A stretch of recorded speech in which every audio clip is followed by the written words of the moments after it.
warahmatullahi wabarakatuh. Perkenalkan, nama saya Nurusna Reski Putri Yusuf, salah satu mahasiswa Universitas Negeri Makassar, jurusan Psikologi Pendidikan dan Bimbingan. Oke teman-teman, saya akan menjelaskan pada video kali ini tentang perilaku verbal, non-verbal, komunikasi verbal, dan komunikasi non-verbal. Untuk itu, selamat menyaksikan video dari saya. Oke, jadi teman-teman, apa sih itu perilaku verbal? Perilaku verbal itu mencakup segala hal bentuk komunikasi yang menggunakan kata-kata atau bahasa.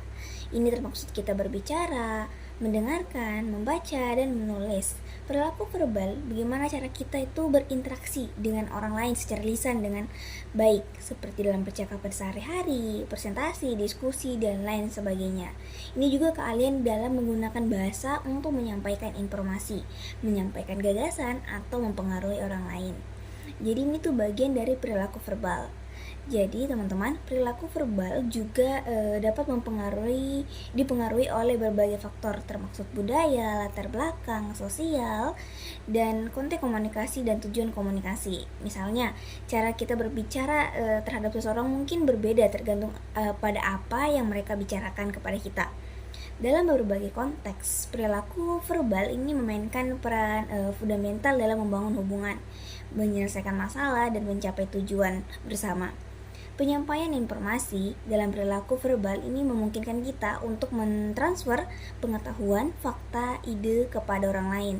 Hal ini penting dalam berbagai situasi seperti saat kita mengajar, memberikan instruksi, atau berbagi cerita.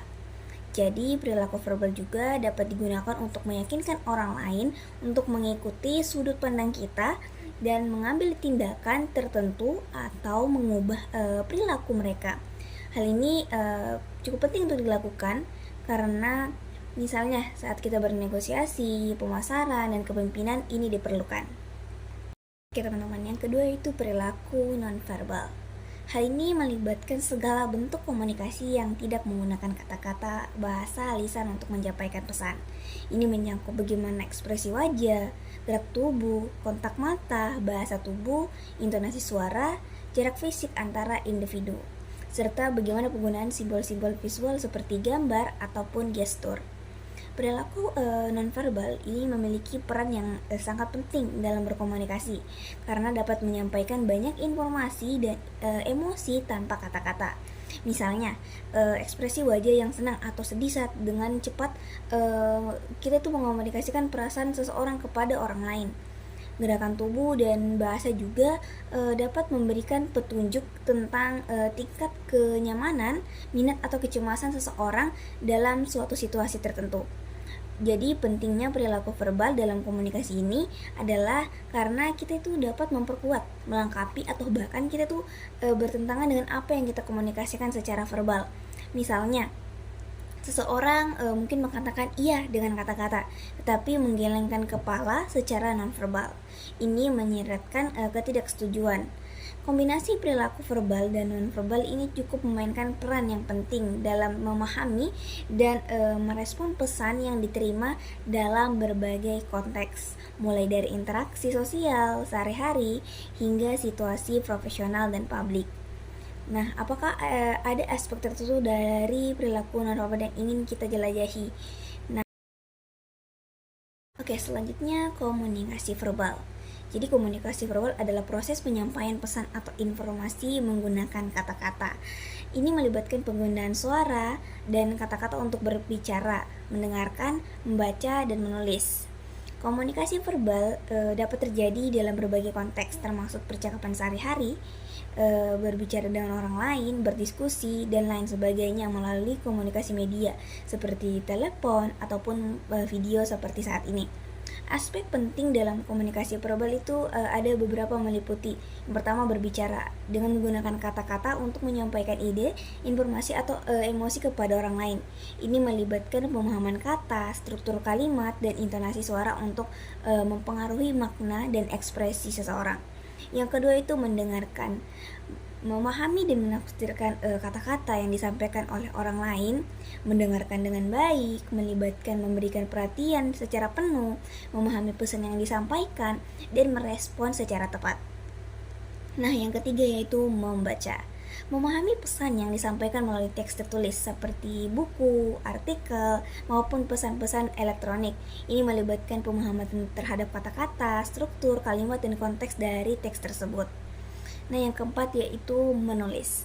Menggunakan kata-kata secara tertulis untuk menyampaikan ide, informasi, ataupun pesan kepada seseorang. Menulis ini melibatkan pemilihan kata yang tepat, strukturnya kalimat yang jelas, dan pengorganisasian ide secara efektif. Komunikasi verbal ini sangat penting dalam kehidupan kita sehari-hari. Karena kenapa? Karena memungkinkan kita itu berinteraksi.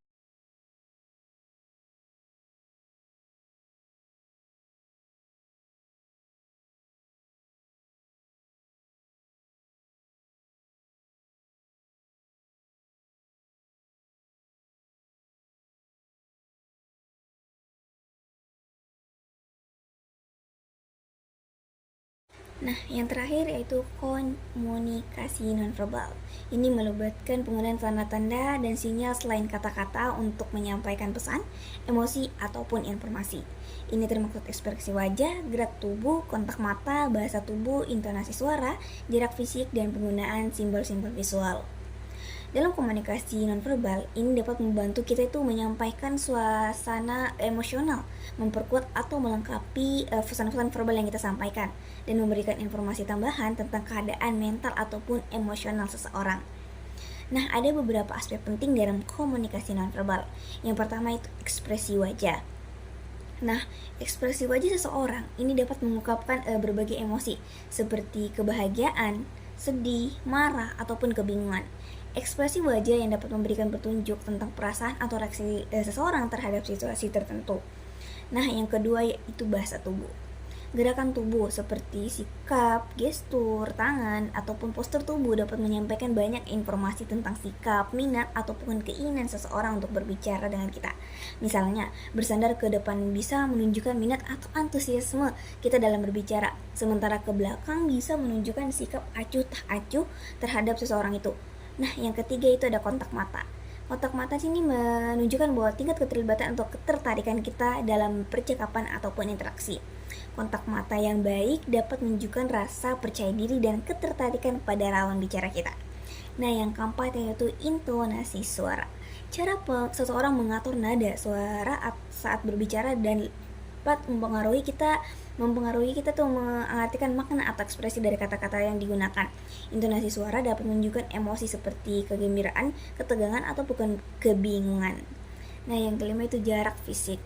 Jarak fisik antara individu saat berinteraksi dapat memberikan petunjuk tentang tingkat kenyamanan, keakraban, ataupun hierarki dalam hubungan. Misalnya, jarak dekat antara individu mungkin menunjukkan keakraban, keinginan untuk terlibat secara emosional.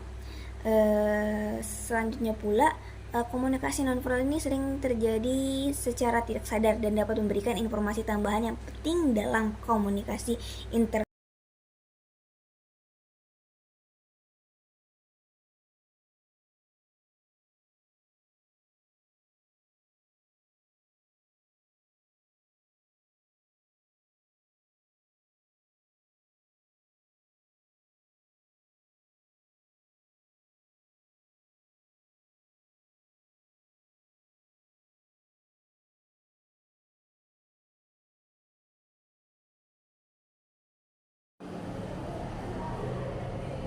Nah, bisa minta tolong sih dari biasanya dari.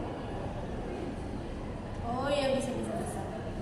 Tinggal kirim saja di WA aku nak. Kasih kak. Oh iya, oke.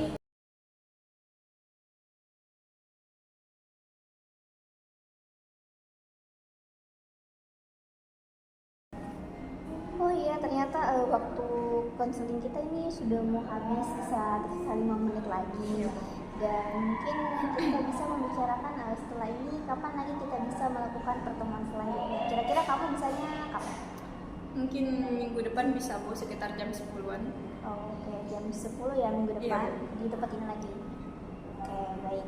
Nanti jangan lupa ya untuk datang lagi nanti di sini jam 10 minggu depan. Baik. Bertepatan hari ini juga. Oke.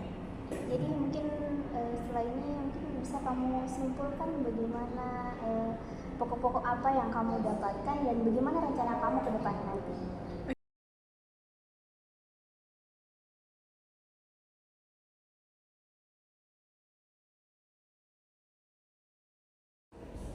Apa Bu?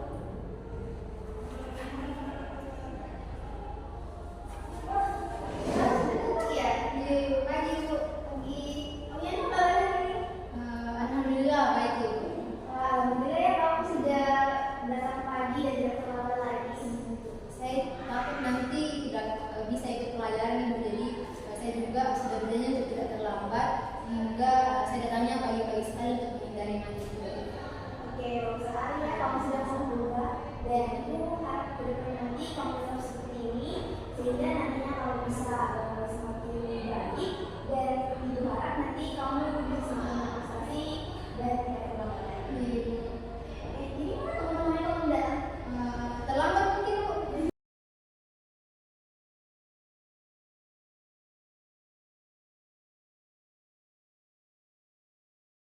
Jadi bagus sekali tadi langkah yang kamu ambil. Nah coba sekarang kamu rumuskan tujuan apa yang ingin kamu capai dalam konseling ini. Baik Bu. Jadi Bu, saya tuh merasa cemas karena tidak dapat berhubungan baik dengan kakak saya. Nah, untuk memperbaiki hubungan yang tidak baik ini, saya akan mencoba untuk berkomunikasi dengan kakak saya itu ketika pada saat makan malam bersama atau saat dia sedang memasak. Karena sebagaimana yang ditunjukkan oleh tidak adanya rasa takut pada diri saya untuk menghilangkan rasa canggung untuk berkomunikasi dengan kakak saya akan melakukan respon sebanyak 5 kali, 4 sampai 5 kali begitu. Bagus sekali kamu sudah bisa menuliskan tujuan apa yang akan kamu capai selama konseling ini. Dan saya harap nantinya kamu benar-benar melakukan apa yang kamu capai. Jika kamu memang tidak bisa melakukan itu, kamu tidak akan bisa berkomunikasi sampai kapanpun sama kakak kamu dan usahakan untuk melakukan apa yang sudah kamu tuliskan tadi. Baik.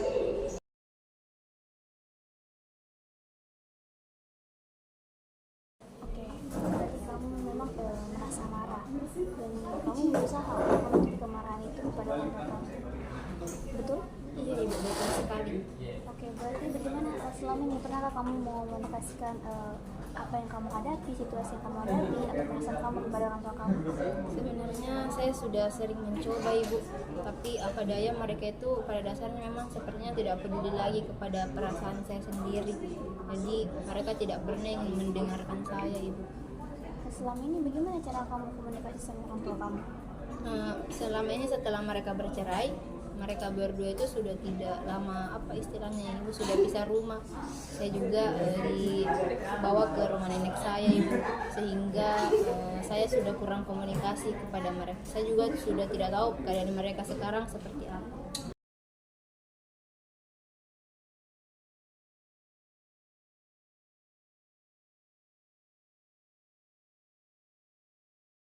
Namun perlu kita catat bersama dan kita ketahui bersama bahwa perilaku nonverbal ini dapat bervariasi tergantung pada budaya. Misalnya, kontak mata yang terlalu lama bisa dianggap kurang ajar di beberapa budaya. Oleh karena itu, penting untuk kita tuh mempertimbangkan konteks dan latar belakang budaya saat menafsirkan perilaku nonverbal ini. Oke, baik teman-teman, itulah tadi penjelasan dari saya terkait tentang perilaku verbal, perilaku nonverbal, komunikasi verbal, dan komunikasi nonverbal. Jadi memang perlu kita ketahui 4 aspek itu, karena sebagai calon guru BK ataupun konselor, kita memang harus mengetahui bagaimana cara kita berbicara, bagaimana cara kita bersikap terhadap konseling kita nantinya. Karena dengan adanya komunikasi maupun perilaku verbal dan nonverbal ini menunjukkan bagaimana ketertarikan kita untuk berbicara dengan orang itu, bagaimana kita memahami apa yang ingin dikatakan atau apa yang ingin disampaikan konselor kita terhadap kita. Nah, oke teman-teman, itu saja video dari saya. Saya ucapkan terima kasih banyak telah menonton. Sekian dan terima kasih. Wabillahi taufiq wal hidayah. Wassalamualaikum warahmatullahi wabarakatuh.